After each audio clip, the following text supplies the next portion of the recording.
That's incredible. Get back in there. Kevin's first natural born grandson. The cutest thing I've ever seen. They're eating all my quail. Oh, I see another one. Good for those great horned owls. But look at how cute he is. More than enough food for him on a daily basis. Like, why are you tweaking out, bro? Good morning, everybody. I wanted to make this video to show you guys Kevin's first natural born grandson. But this video also includes a lot of stuff that I would normally put on the Waco Wildlife Rescue YouTube channel. And I wanted to put it on here because it's a base. We got the Otter, Boo Boo running around with his new friend that we've already sent back to an East Texas rehab, and us catching our vultures to soft release them. But the rest of the videos on that timeline are going to be on the other channel. And after this, I'll get right back to showing you guys the baby cappies and Bigoton Ouncerton. But I love you guys. I appreciate you. Please enjoy Kevin's first grandson or something. I don't know what I'm going to title it. Oh, look how cute my little puppy is swimming laps in here, you guys. Look, you guys, this is my puppy. Oh, he loves to just swim around with his little green ball. Precious little fella. But okay, I'm going to go ahead and leave him in here because I don't want him going into the living room. But I think this is a perfect place for him to regain his strength. Well, St. I got a bagel, and it's 4 in the morning, and this guy is still swimming back and forth. So he's definitely getting his exercise in. I just need to make sure he's eating enough. He's also doing quite a bit of pooping. I just filled it up, and now it's completely nasty again. And here he comes, okay. He comes out, and then he's soaking wet, and he walks in here for some reason. And I don't mind him having fun in there if it's at the expense of my room. Good morning, everybody. It is 6 a.m. now. So basically, I waited all night last night, and this little guy is still up. And I mean, I know these guys are nocturnal, but this guy has done this for the last 3 hours straight. Regardless, the entire floor in here is soaking wet because he can clearly get out whenever he wants. I'm gonna need to lock this guy in here. But man, oh man, did this guy just do that non-stop all night. All right, everybody, this is the last fish I'm gonna give this otter that I didn't catch myself. I am putting 2 chicken hearts inside this little fella to make a chicken fish hybrid. But also because I know this otter needs the minerals that come in this tilapia. This guy spent a lot of energy last night swimming in the pool all night, and he is just conked out, just passed out, sleeping in the corner over here. But bro basically swam for like 4 hours straight last night. He was actually just sleeping there just now. But he woke up whenever I poked him, and now he's getting right back to eating. That was actually kind of the cutest thing I've ever seen. First, I was a little concerned about him because he was just not moving at all, and then I poked him, and then he just jolted, and then he started eating the fish. This is full of Pedialyte, and this is just a fresh fish that I put a little bit of chicken hearts in. So I think that's going to be a nice little meal for him. And after he eats this, I'm just going to go ahead and let him nap today because he was literally just swimming nonstop last night. I'm going to go ahead and put some fresh towels in here that aren't wet, close the blinds, and I'm just going to give him his Pedialyte to drink. No pond. As you can see, he's got his little chicken hearts in there. He's going to enjoy eating this fish. But here's one last good look at this little fella while he's eating, and then I'm going to go ahead and leave him be. But man, this sure is a beautiful little animal. But okay, you guys, I went ahead and closed the blinds, turned the lights off. Before I leave him, I'm going to pour a little bit more Pedialyte in his little bowl here. I need him to stay really, really hydrated if he's going to gain all that weight back. This little guy has been living like a king in here. But just look at this precious little boy. And if he keeps eating like this, he should gain all that weight back in no time. But I've had an otter in my bathroom for 3 days. If you guys want to see the video before this, like I said, I put this on the Waco Wildlife Rescue YouTube channel, and that's where I'm going to put the rest of the otter videos. Oh my goodness. Good morning, everybody. These are my 2 dogs. One is named Boo and the other is named Boo. I don't name the creatures that will be going back to the wild, and Boo Boo sadly is one of them. Although I do love him and he's precious and he still loves me, I think. This is my last time feeding him this bougie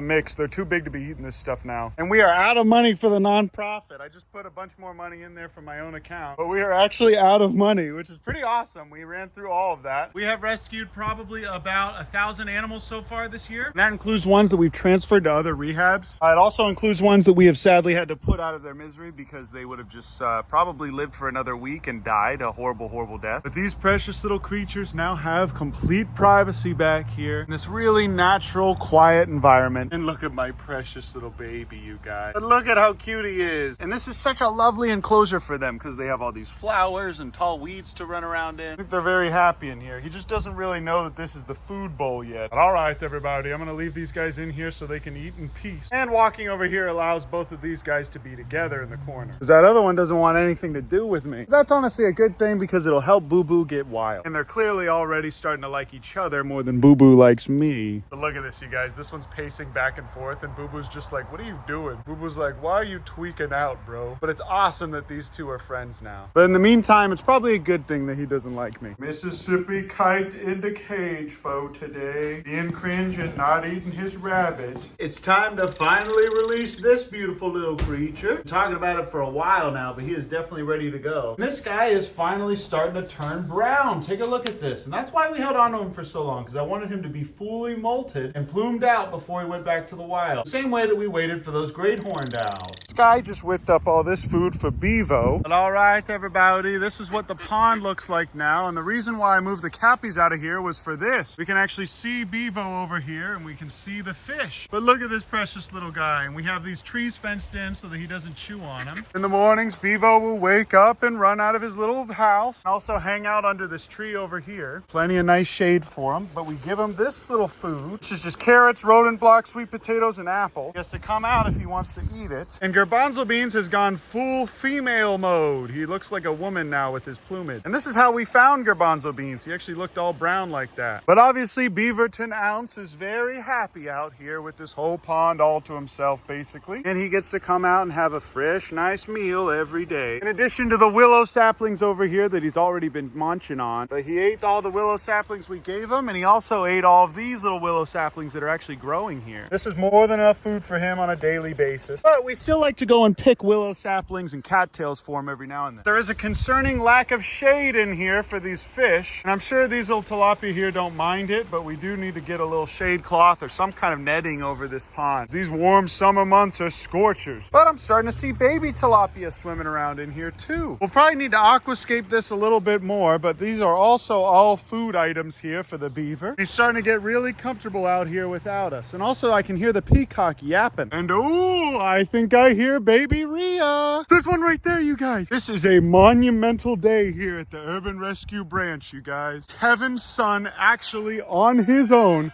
hatched out his very first Rhea chick. But look at this little guy. Oh my goodness, he's precious. Pipe down, Patrick. He did it, you guys. Kevin had his first natty born grandkid. And look at this, you guys. The miracle of life has happened on our farm. And because it's been so dang dry here out at the Urban Rescue Branch, this little guy is hatched on his own completely. And I'm gonna be hatching your eggs if you don't like this video. I didn't see that coming. Problem is, his papa isn't taking care of him, so we're gonna have to take him and put him in the brooder with the other Rhea chicks. But wow, look at this, you guys. This is Kevin's first natural born grandson. And the first natural born Rhea to ever be born here at the farm. Yeah, look at that. There's already a spider. Yeah, he was probably rolling around with that. That's crazy. Let's just double check and see if there's any more babies under here. Hello? Oh, I see another one. Look at that, you guys. It looks like there's a couple more hatching in here, but I'm gonna go ahead and just leave this guy in here. Or we're actually gonna go ahead and take him and put him in the brooder too. And just look at this beautiful, handsome boy, the spitting image of Kevin. Our first two ever wild hatched Rhea chicks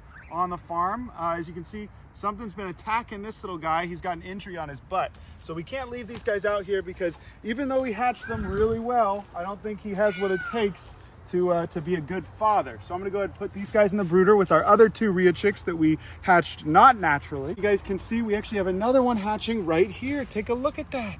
You see his little beak peeking out of that egg? That's incredible. And these are basically just dinosaurs, you guys. Look at these things. And now this is the first time we've ever been able to show you guys this on the farm. Rhea eggs hatching naturally in Waco, Texas. I can't believe we have the right climate for them to do this. And I'm really glad I gave them a second chance at doing this because before all of the eggs died. There it is, you guys, for the hey, get out of here. Get out of here. For the first time, we're right now witnessing a Rhea egg hatching out of the egg completely naturally. You're a few more peeping right now, you guys. This is incredible. So I'm gonna go ahead and leave him alone, and I'm gonna let our precious little soldier boy get back on these eggs so he can finish the job. And this little guy is about ready to come out. So we're gonna check on these guys in probably a couple hours. But all right, everybody, there they are. These little guys just hatched out, and we needed to move him out of there because he had a little wound on his butt. These guys were probably getting picked on by something out there. But believe it or not, this is a much safer environment for these little guys guys to grow up. And listen to this little man yapping. But over the next couple hours, I'm gonna be checking on that nest to make sure these little guys are healthy and ready to go. All right, everybody, today is the big day. These guys have been eating old chicken that we put out here. It's time to finally soft release these guys because they're eating all my quail, and they clearly know how to hunt and scavenge for food on their own. They have amazing senses of smell. Although I'm gonna miss these guys, we've literally free ranged them on the whole property, and they've already made friends with tons of vultures that come and go here. So they officially know what it is to be a wild vulture. Having said that, if we do release them here, then they're just gonna stay here and live on the top of my house and be really loud and annoying. Just like those raccoons, we're gonna do a soft release at the new property that we specifically got for animals like this. All right, you guys, I'm gonna go ahead and scoop them in here, even though they're a little friendlier than they used to be. Like that one's gonna be harder to catch. I think this is gonna be the easy one. Yeah, that's my little baby. Oh, come on, buddy. This is a full-grown adult vulture at this point, you guys, and he is gonna be just fine to go back to the wild. I'm gonna go ahead and put him in here. All right, you guys, I got him, and the other one just flew right over here, but take a look at this. This is where all the quail go at night. They have that whole chicken coop to hang out under and inside. Woo. All right, everybody, we got them both in here. Now we just need, oh, come on, get back in there, boy. Come on, get back in there. They say, no, we love it here. We don't even have to look for food. And this chicken that they were working on is also gonna go to the new property, but now this is a perfect little enclosure that just has quail in it. When we put eagles in here, it's gonna be the perfect place for the eagles to learn how to hunt, especially whenever we fix this nasty pond. And if you guys wanna see the next video, I just posted it on the Waco Wildlife Rescue YouTube channel. Also, I'm trying to get all these out of the way. I love you guys. I appreciate you. Thanks so much for watching these videos, and I'll see you guys in the next video. Ooh, almost forgot to tell you. What the Sigma?